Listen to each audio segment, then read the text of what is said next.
Welcome to our session on personalized learning. My name is Kerns, and I'm the Chief Academic Officer at Renaissance, and I'm glad to join you today for some conversations about personalized learning and how we get there from here.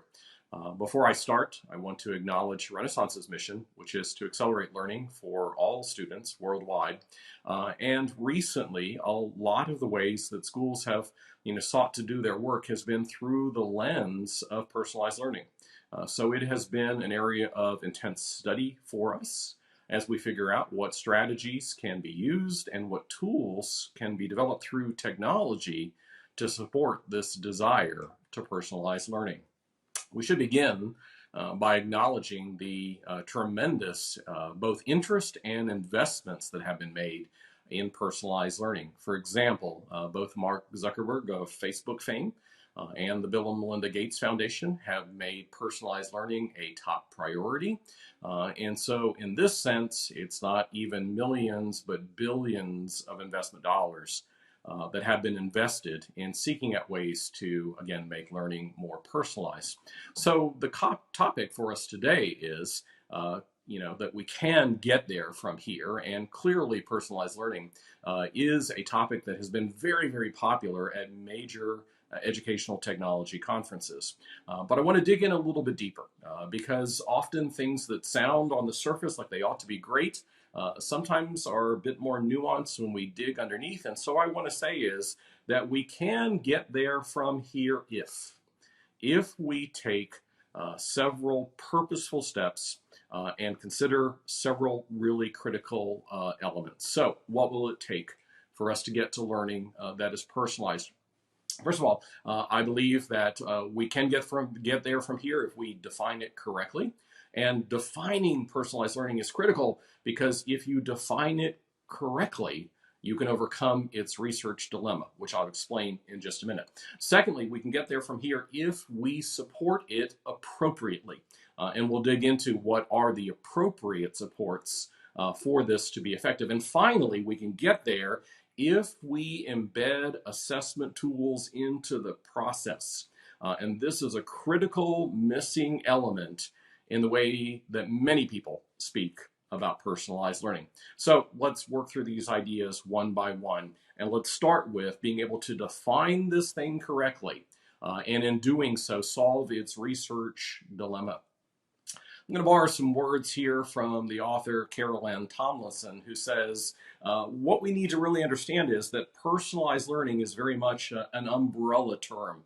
When you get a group of, say, 20 people together and ask them about personalized learning, again, if there's 20 people at the table, you'll likely get 20 somewhat related, but still fairly different definitions about exactly what it is they're doing. And so in Tomlinson's words, she says, it begins to look like that personalized learning is both everything and nothing.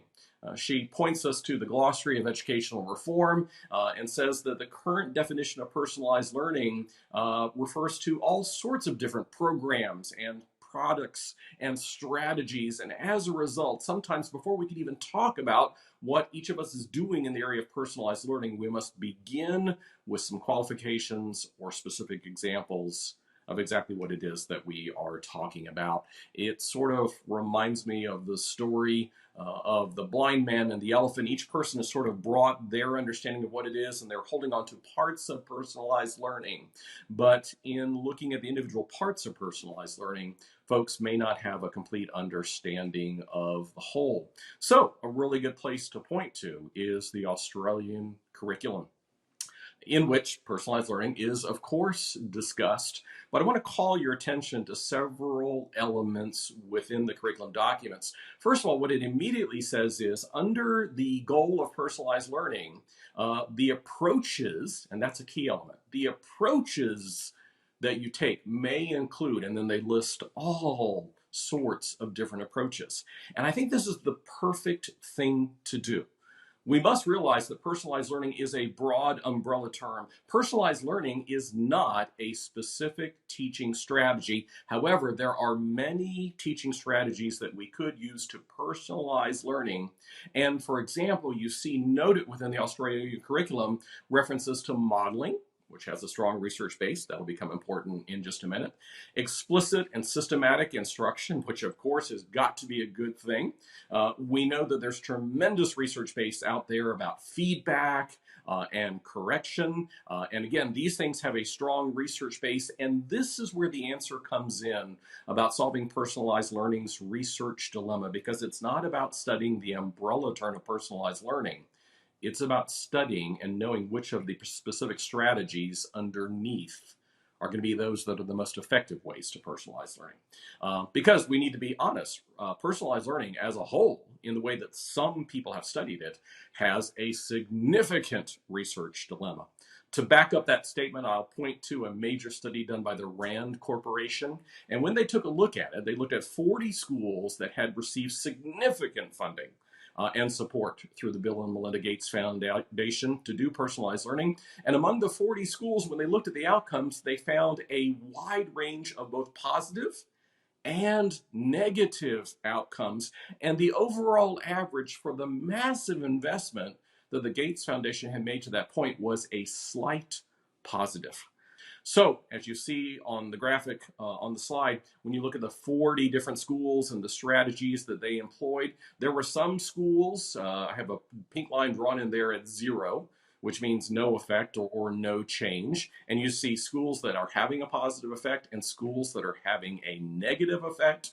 You see some schools up at the top that have gotten some very, very nice growth. For example, here, highlighted in mathematics, or who have had students actually lose ground in the area.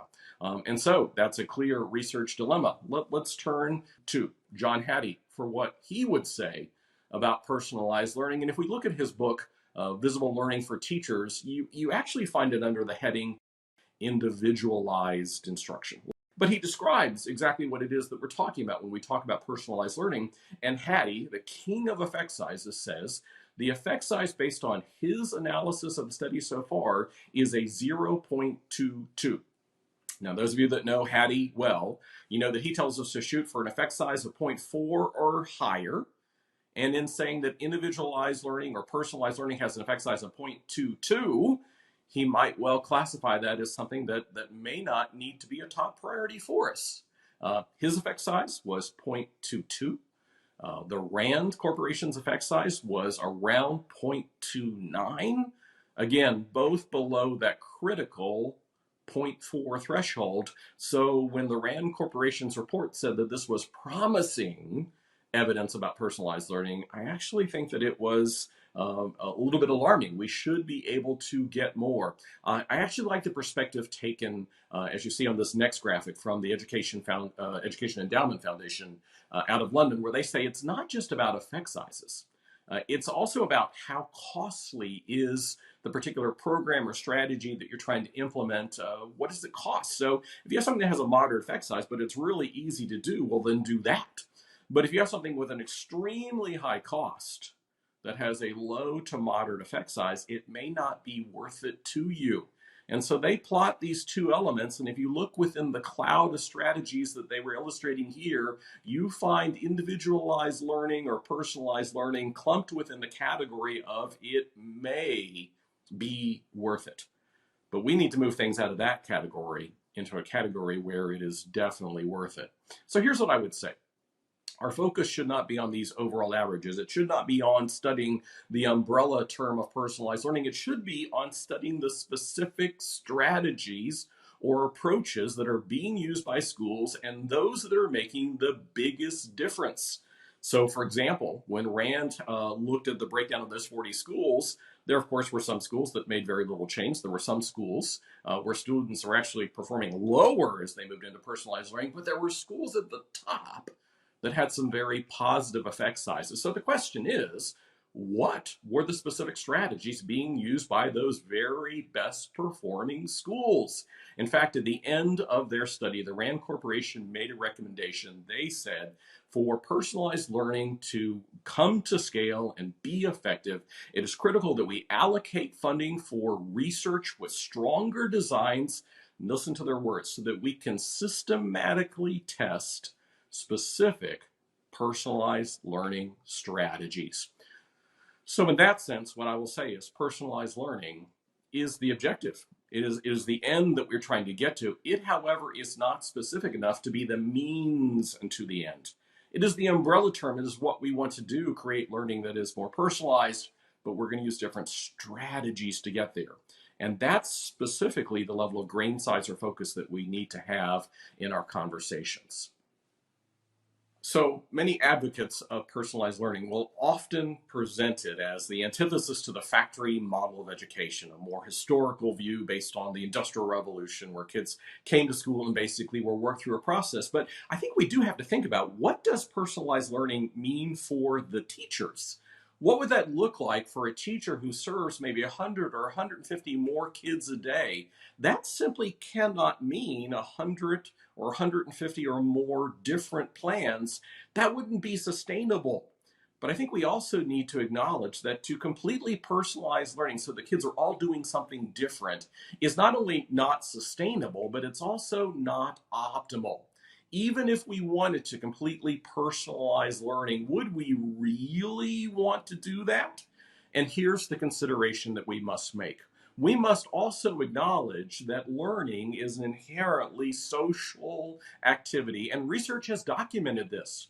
When we look at the outcomes of collaborative learning and peer tutoring, these have significantly positive effects on students. But if we personalize learning to the extent that kids are doing things that are so different from their peers that they cannot get together and talk about what it is they are working on, then we will be losing something in the process as well.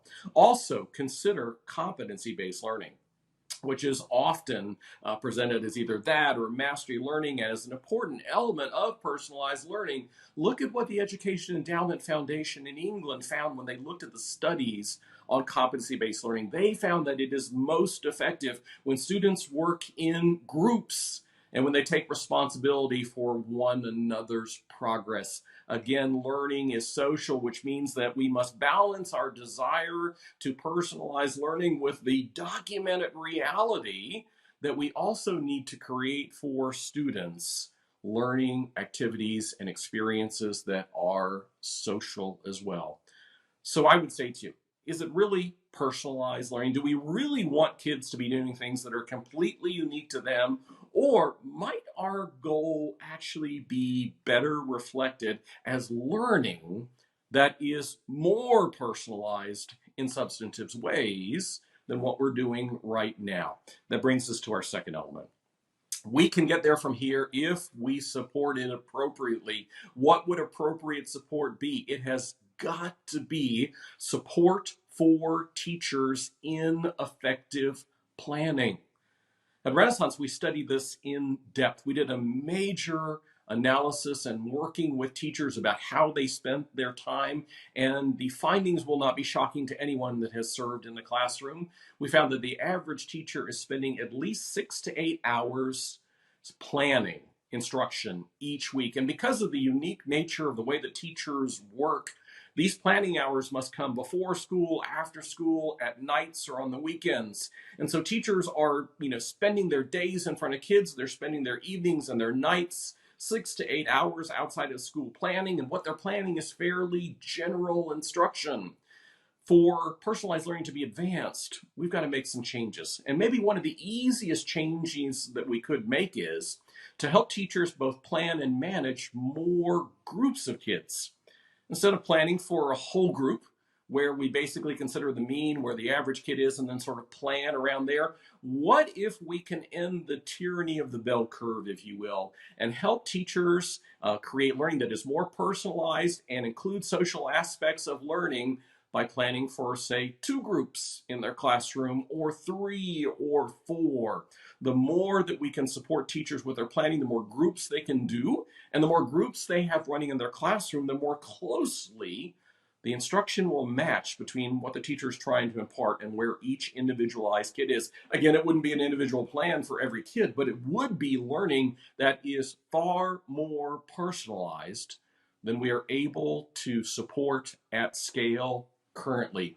So the key to all this might be to not completely attempt to tailor all learning activities, but again, to support more instructional groups. This resolves the dilemma that we had before. We have that balance between wanting to personalize learning for kids but also acknowledging, again, that learning is social. If we put those two things together, then we get to an important realization, which is even when you're saying you're doing personalized learning, there is not a need to ensure that every single interaction that a kid goes through is personalized completely. We need those group experiences as well. And let's be honest, personalized learning will never be achieved until we tame that planning beast. And that's why so many people want to talk about personalized learning at major tech conferences like this one, because technology has so many ways that can be used to tame the planning beast. You know, if you think about where the world has gone with technology now, we are connecting multiple sources and multiple tools and pulling them all together. And all of those dynamics are powerful within a personalized learning construct. We need to support teachers so they can understand where students are, so that they can find good instructional resources to use with their students, and so that they can determine as they use those resources and as they implement different strategies, which ones are working and which ones are not. And that requires reliable and valid assessment measures, which gets me to my final point. We can get there from here if we thoughtfully embed assessment tools into the personalized learning process. So not only do we need to support teachers with their planning, we've got to support them with assessment information.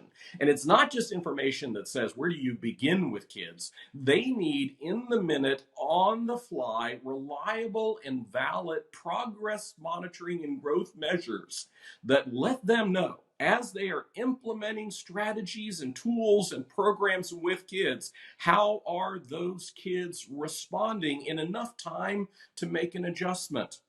Let's harken back to that RAND study where you had the 40 schools doing all types of different things, and some schools were getting positive impacts and some schools were getting negative impacts. Look at the schools that I've highlighted on the bottom of this graphic. They had negative effect sizes, significant ones, negative 0.2, negative 0.3. Those things never should have happened, and had these schools had ongoing progress monitoring data, they would have picked up on the fact that what they were doing was not working for kids and that they needed to make a change. And that's what this should be about. So if personalized learning in some ways equals, as some people said, experimentation, we're going to try out different strategies to see what works with kids. That very statement that we're going to be trying out different things brings with it the understanding that we must have information to understand what is working and what is not working. Another reference here from the Clayton Christensen Institute, which is a powerful advocate for personalized learning. In the book Disrupting Class, what they say is personalized learning can be wonderful because it offers us the opportunity to collect empirical data, in their words, so that we can test out, there's the experimentation again, so that we can test out different approaches and see what works for whom under what circumstances. But for that to be a positive thing, again, we must have that ongoing assessment information so that we can know how we are trying things out, how are they working. We cannot wait to the end of the year to determine whether the approach that we used was successful or not. We need to figure out in the moment there. So assessment data is key. It lets us know what approaches work best with who. It helps us document our growth and throughout the process identify the most productive approaches and strategies for personalized learning. So let's get ready to wrap this all up. Again, as I said earlier, personalized learning is often presented as the antithesis to the factory model. But here's what I will say. I don't believe that in a pure sense that a factory model of schooling ever truly existed. And I don't believe so because of the actions that have always been taken by teachers. You see, machines of mass production, they don't respond to their raw materials, but teachers have always sought to humanize education by responding to students, answering their questions, meeting their needs, getting that hungry child who showed up at school with no breakfast something to eat. And in that moment, in the moment that a teacher does anything to respond to the unique need that a child has, a dynamic that is completely unlike the factory model is unleashed. But the problem is, even though teachers raged against the machine, if you will, raged against the factory model as much as they could only go so far. They could only respond in a certain number of ways or to a certain extent. And personalized learning is about pushing that out some. Give teachers more tools, more strategies, and more ways to respond to those kids so that the system doesn't have to come first, so that students can come before the system.